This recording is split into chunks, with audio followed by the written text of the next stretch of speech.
Oui, effectivement, aujourd'hui, sur la partie légale et réglementaire, je pense que c'est exhaustif, ça couvre l'ensemble des aspects dont une industrie Takaful naissante a besoin. Aujourd'hui même, les liens d'interaction et de complémentarité entre la banque et l'assurance ont été mis en place correctement. Ce qui reste quand même pour l'industrie, pour qu'elle évolue davantage et pour qu'elle évolue dans un sens positif, c'est l'univers de placement. On a besoin que le lien qui a été déjà instauré avec la banque participative qui soit redéployé aussi avec les marchés de capitaux pour avoir des instruments de marché de capitaux où on peut investir. Sinon, on aura du mal à lancer des produits d'épargne Takaful et des produits d'investissement Takaful. Mais sinon, un grand effort a été déployé et je salue les autorités financières, la CAPS, le CSO, le ministère des Finances pour cet effort énorme qui a pris du temps mais qui a été quand même fructueux. On se retrouve avec un cadre légal qui est complet, des circulaires qui sont bien détaillées, un arrêté ministériel qui est, je dirais, exhaustif, et aussi des modèles de contrat qui prennent en considération l'équilibre entre les intérêts de l'opérateur, les intérêts des participants et les intérêts de la communauté des assurés. Aussi, on n'a pas oublié de recadrer le plan comptable des assurances pour qu'il prenne en considération la spécificité de Takaful. Et aussi, on n'a pas oublié le Code général des impôts où on introduit des dispositions qui est liées au Takaful. Donc c'est un travail de professionnel qui a pris du temps, mais quand même, alhamdoulilah, le résultat est très satisfaisant.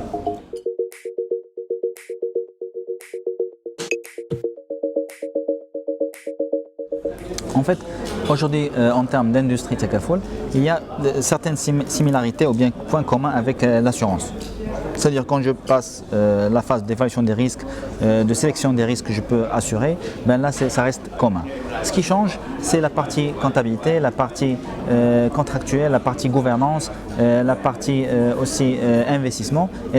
Et en parlant de ces aspects-là, c'est clair qu'aujourd'hui les compagnies d'assurance, ils ont fait les efforts nécessaires pour former leur cadre et assurer la continuité ou bien le démarrage plutôt de l'activité conformément aux avis CSO et conformément à l'esprit de la charia quand elle est appliquée au secteur des assurances. Donc sur ce côté-là, et de ma position en tant qu'expert qui accompagne pas mal d'acteurs, je pense que les acteurs ont mis les moyens nécessaires pour former leur cadre d'une manière qui est conforme aussi aux exigences réglementaires et légales.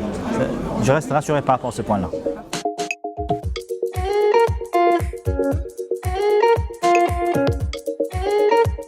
Tout d'abord, j'espère il faut que les banques marocaines, les compagnies d'assurance marocaines arrivent à atteindre le seuil de rentabilité pour confirmer leur position au niveau national.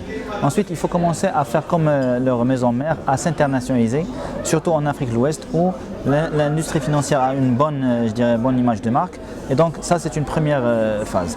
Deuxième phase, sur la partie, je dirais aujourd'hui, l'expérience marocaine est toujours citée dans pas mal de congrès internationaux. Il y a des choses qui peuvent profiter à d'autres marchés, des expériences qui sont réussies. Et bien sûr, on est tous dans un processus d'apprentissage pour améliorer notre expérience. Mais l'idée, c'est qu'aujourd'hui, il manque quelques composantes pour avoir un écosystème exemplaire, comme le cas de la Malaisie et du Bahreïn, où on a aussi besoin. Et je pense que ce chantier de marché de capitaux, d'instruments de marché de capitaux est en démarrage. Et donc, je pense que ça va prendre quelques années aussi pour avoir un écosystème étoffé, pour avoir des offres compétitives sur le marché marocain, avant d'aller s'imposer ailleurs. Mais je pense que tous les ingrédients sont là, ça va prendre du temps. On a besoin d'une feuille de route claire pour aider les investisseurs à investir là où il faut investir et au moment où il faut investir.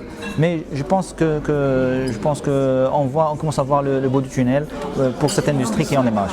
Oui, l'ambition elle est là et je pense que les moyens aussi ils sont là. C'est vrai qu'il y a un décalage par rapport à des délais qui sont cités par-ci par-là, mais je pense que ça va se résoudre dans les prochaines années. On aura une industrie qui est assez forte et assez complète.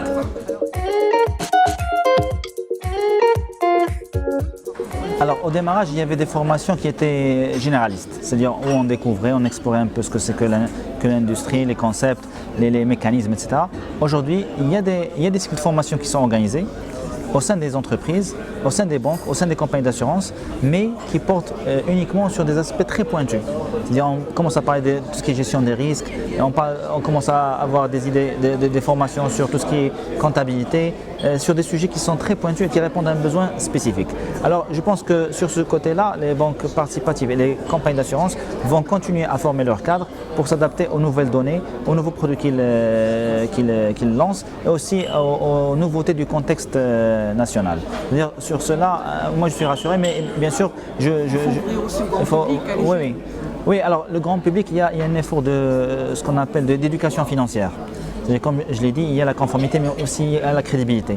Et quand on parle de crédibilité charia, il faut que les jeunes apprennent de quoi elle est constituée cette industrie pour pouvoir l'apprécier et pour pouvoir évaluer sa conformité. Et donc, il y a un effort d'éducation financière qu'il faut faire. Il y a des initiatives, des salons qui vont s'organiser prochainement. Et j'espère que ces efforts d'éducation vont s'intensifier davantage pour pouvoir, c'est-à-dire si les gens ne comprennent pas ce que c'est, ben, ils ne vont pas adhérer à cette industrie. Mais je pense que comme vous l'avez cité, c'est une composante essentielle de ces efforts de communication et de formation aussi destinés au grand public. Pour suivre toute l'actualité d'EcoActu.ma, inscrivez-vous sur notre chaîne YouTube et rejoignez notre communauté sur Facebook et sur les autres réseaux sociaux.